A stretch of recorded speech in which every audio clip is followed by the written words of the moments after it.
Cześć wszystkim. Tym razem wyruszam moją małą czarną Yamahą za granicę w Bieszczady Skolskie. Wybieram najbardziej malowniczą trasę przez Pogórze Przemyskie. Nie pierwszy raz mijam dzielnych ekologów walczących o Turnicki Park Narodowy.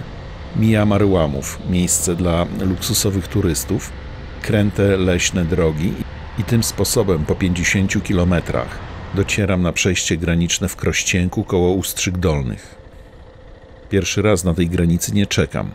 Nie ma podróżnych ani z jednej, ani z drugiej strony. Czuję się odrobinę nieswoją, ale taki stan rzeczy bardzo mi odpowiada.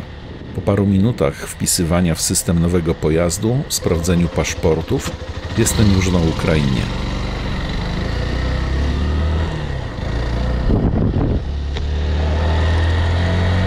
Kilkaset metrów dalej stoi patrol wojskowy, a droga zmusza do bardziej uważnej jazdy. Choć i tak zauważam poprawę.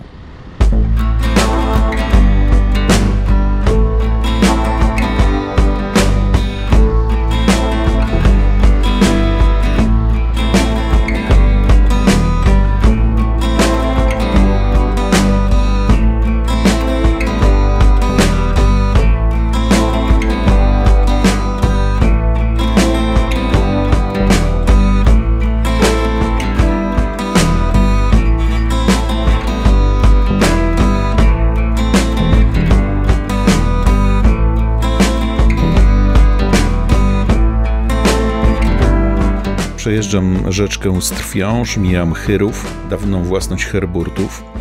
Byłem tu już kilka razy, więc nie będę się mądrzył, odpuszczam zwiedzanie i obieram kierunek na południe.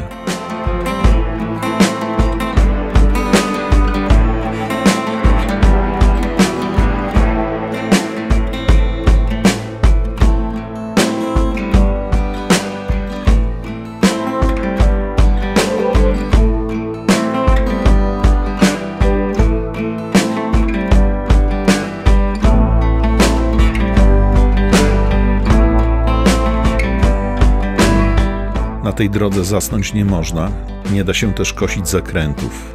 Na przystanku autobusowym daję odetchnąć sobie i Yamaszce przyzwyczajonej do bardziej komfortowych tras. Choć nieraz dostała w tyłek na bezdrożach, to mi jej żal. W Starej Soli zatrzymuję się na chwilę obok kościoła świętego Michała Archanioła. Mimo zacnego patrona, kościół nie miał łatwo. W czasie I wojny został ostrzelany, a po II wojnie był składem konopi. Później strawił go pożar i tak z roku na rok popada w ruinę.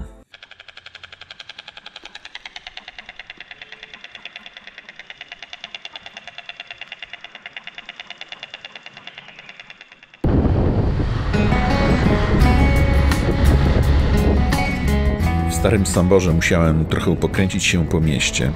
Nie zabrałem karty pamięci do aparatu, a to jest totalny brak profesjonalizmu. Na szczęście w telefonach karty są takie same, a komórkowe salony są wszędzie. Bez fotografowania nie dałbym rady. Przed wyjazdem dobrze zrobić sobie checklistę i sprawdzić wszystko 2 razy.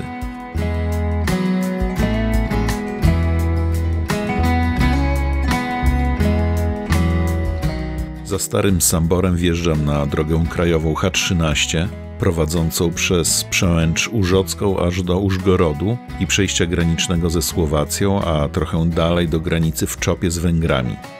Nawierzchnia drogi to już europejski standard, widoki wspaniałe, jedzie się dobrze. Drodze towarzyszy malownicza linia kolejowa północnych Karpat.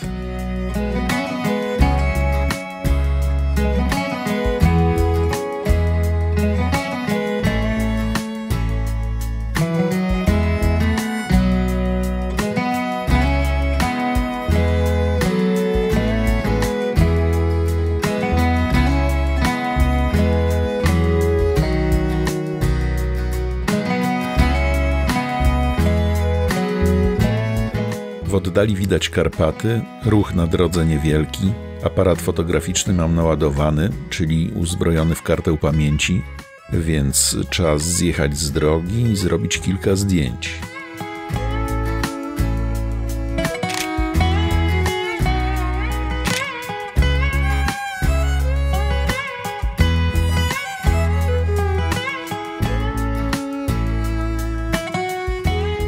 Świeżo ostrzelany grubym śrutem znak przy wjeździe do Turki przypomina mi podobny na granicy Kosowa i Albanii.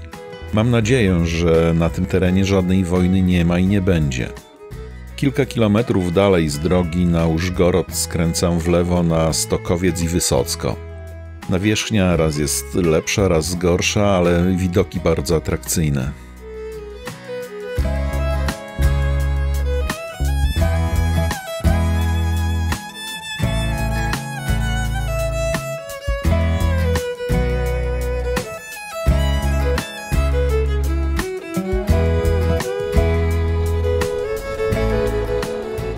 Po pół godzinie docieram do pięknej, szerokiej drogi krajowej M6 prowadzącej przez Stryj do samego Lwowa.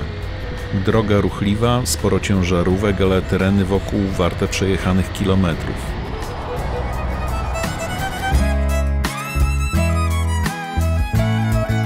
Niestety w górach, choć niskich, to jednak w górach pogoda lubi się zmieniać. Zaczyna padać coraz mocniej. Na stacji benzynowej robię przerwę na kawę, ale nic nie wskazuje na przelotność deszczu. Wbijam się w nieprzemakalny kombinezon i trzymając pobocza ostrożnie jadę dalej.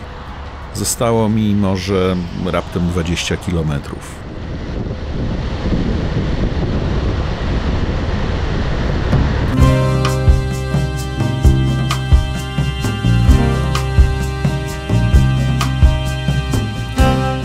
Dotarłem do miasteczka Skole nad rzeką Opór. Wszystko wokół to Bieszczady Skolskie, choć teraz nazywane Beskidami. Rozglądam się, usiłując przypomnieć sobie miejsca ze starych pocztówek, ale o tym może za chwilę.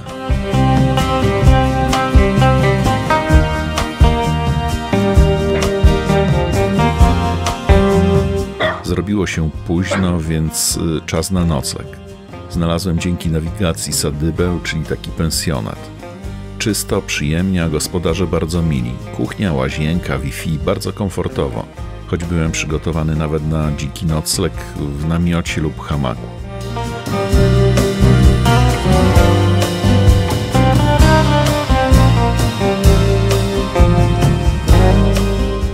Gospodarz zadbał o mnie. Wieczorem dostałem do obejrzenia reprinty pocztówek dawnego Skole. Dworzec, gimnazjum, ulica Piłsudskiego, szkoła, letnicy nad rzeką Opór, skoki do wody. Miło było to pooglądać.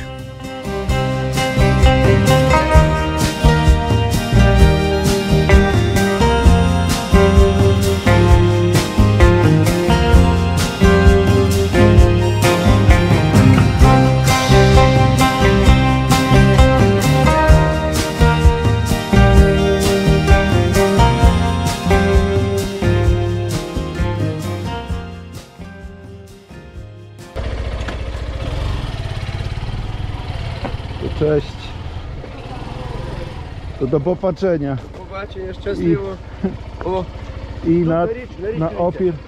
Наліво і Ага. направо. 100 метрів наліво і направо, і отак прямо. Супер. Огорожа отака кам'яна справа буде. No. О, і туди на Опір.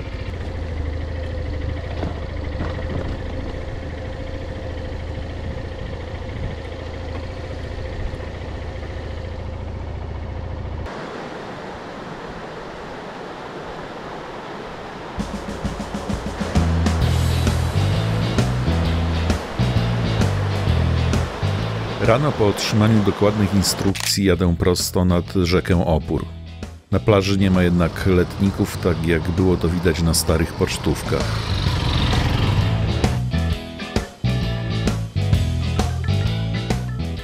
Na przyszłość sprawdzam, gdzie zaczynają się szlaki turystyczne. Są porządnie oznakowane, choć w przeciwieństwie do naszych nie podaje się czasu przejścia, a odległość w kilometrach. Okolice dworca to kilometrowy rząd straganów i stoisk, gdzie można kupić prawie wszystko. Od serów prosto z gór po wszechobecną chińszczyznę.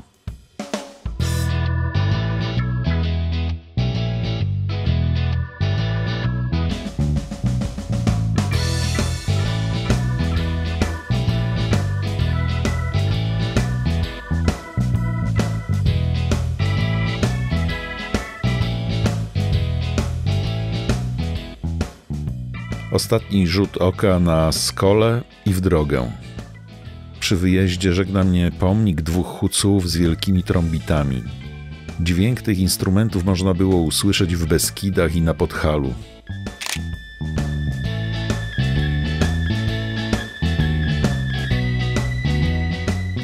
Kilometr dalej skręcam w szutrową drogę pnącą się do kamienieckiego wodospadu na rzece Kamieniec. To miejsce polecił mi dzień wcześniej gospodarz z Sadyby. Wodospad robi wrażenie i ciągną do niego turyści.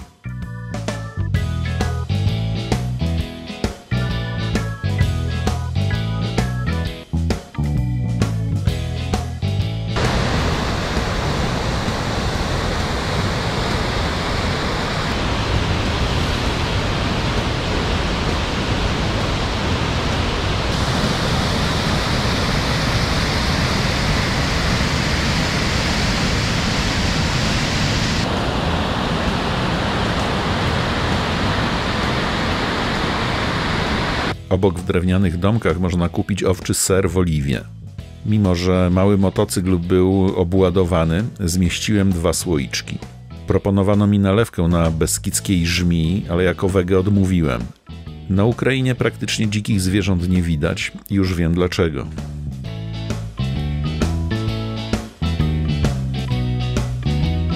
Obieram kierunek na Korczyn i Schodnicę. Do nagłych zmian nawierzchni już się przyzwyczaiłem. Podziwiam radosną twórczość, a może to pomnik na poważnie.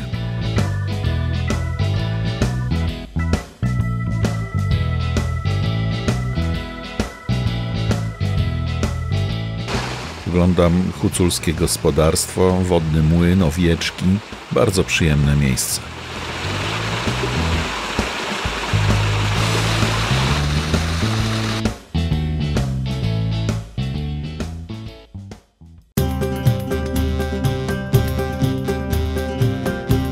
A teraz mega atrakcja. Zamek Tustań, a w zasadzie to kilka imponujących skał. W odległych wiekach był to staroruski zespół obronny. Miał bronić solnej drogi z Drohobycza na zachód Europy. Można zobaczyć dość fantastyczne wyobrażenie tej warowni, coś jak z ruskiej bajki. Teraz to miejsce oblegane jest przez turystów, mimo że bilety nie są tanie. Ciężko zrobić zdjęcia bez ludzi w tle, ale przy odrobinie cierpliwości da się.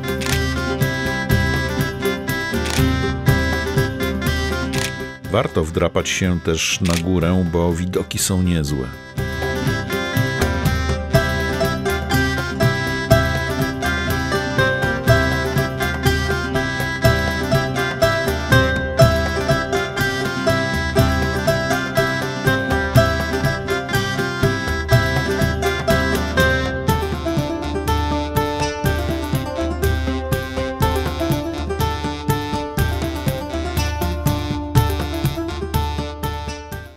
Nie byłem w Truskawcu, a nawigacja podpowiedziała mi atrakcyjną trasę.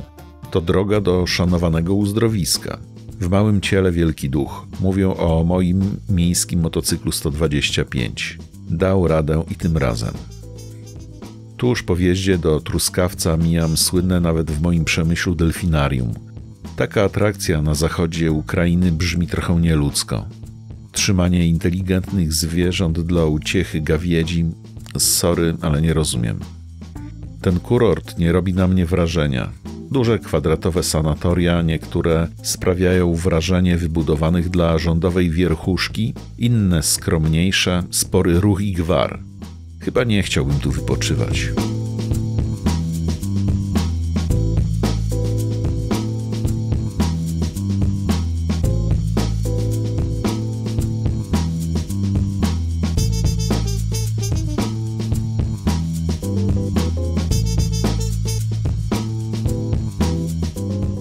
Jadę chodnikiem na polecenie drogowców.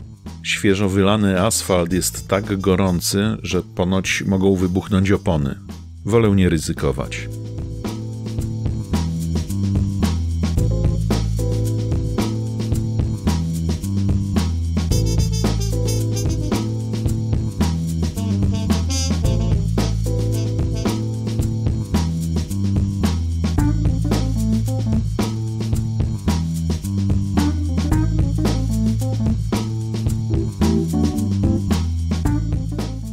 Zrobiło się popołudnie. W Samborze kręcę się tylko kilka chwil. Nie mam ochoty już na zwiedzanie, więc jadę prosto w stronę granicy Smolnica-Krościenko.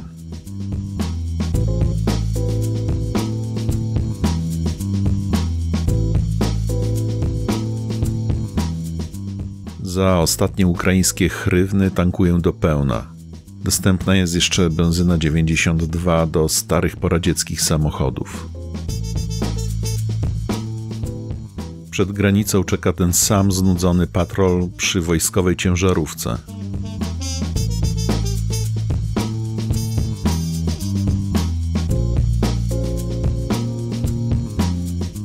Na granicy nadal nie ma podróżnych, więc przekraczam ją w kilka minut. Teraz Polska.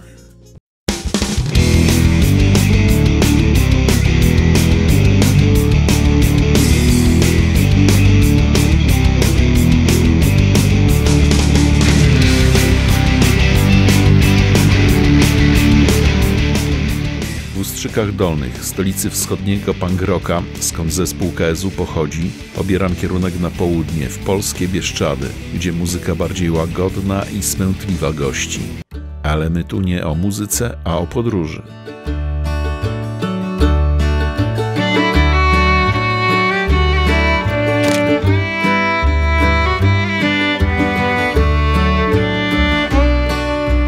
Wieczorem docieram na pole namiotowe Bieszczadzkiego Parku w Bereszkach. Cały czas lubię takie noclegi. Kolację na kuchence turystycznej, spanie w śpiworze i mam nadzieję, że mi nie przejdzie.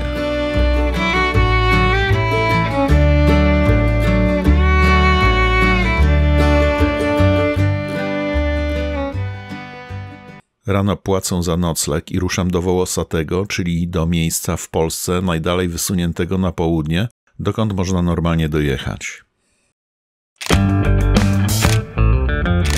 Jest środek tygodnia i dość wcześnie rano, a turyści małymi grupkami idą szturmować Tarnicę, Rozsypaniec, Połoninę Bukowską. Jadą już pierwsze elektryczne wózki, zapełniają się parkingi i robi się gęsto. Trzeba przyjechać tu po sezonie.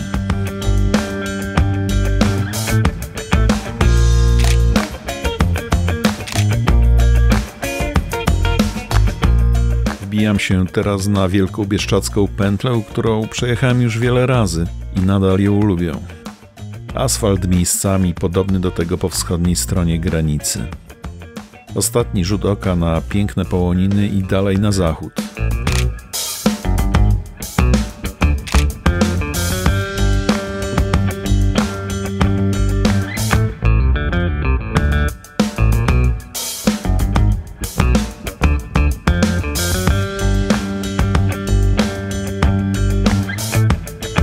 W restauracji o moim nazwisku robię krótką przerwę na kawę i szarlotkę. Trzeba dbać o motocykl i o własną energię.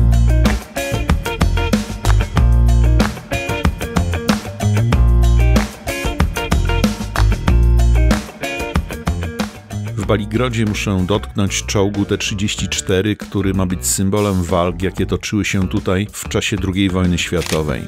Wcześniej stał tu czołg T-70, ale jako jedyny taki w Polsce trafił do muzeum w Poznaniu i często bierze udział w paradach i rekonstrukcjach.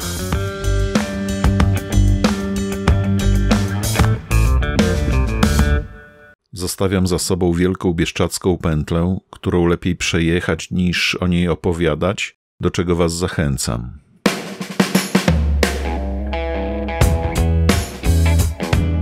W Sanoku, w samym rynku, robią fantastyczne wege proziaki z bundzem i czosnkiem niedźwiedzim. Robią też inne, ale te to moje ulubione. Proziaki to placki z mąki pszennej i sody nazywanej na Podkarpaciu prozą.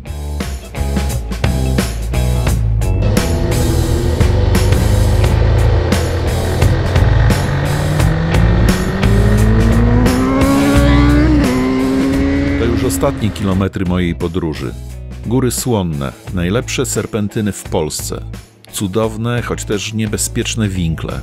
Gdyby moja 125 miała więcej mocy, to byłbym 10 sekund wcześniej na górze. A z tego miejsca ostatni raz przed Przemyślem mogę zobaczyć Bieszczady.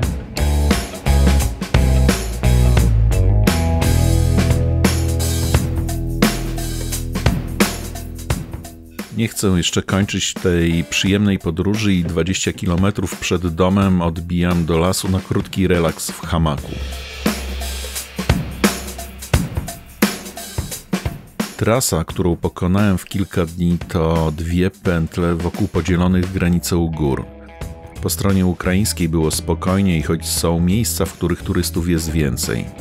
Po stronie polskiej było znacznie tłoczniej i wypada się 2 razy zastanowić, czy wybrać się tu w sezonie i to spontanicznie. Dziękuję za uwagę i zapraszam do innych moich relacji. Grzegorz.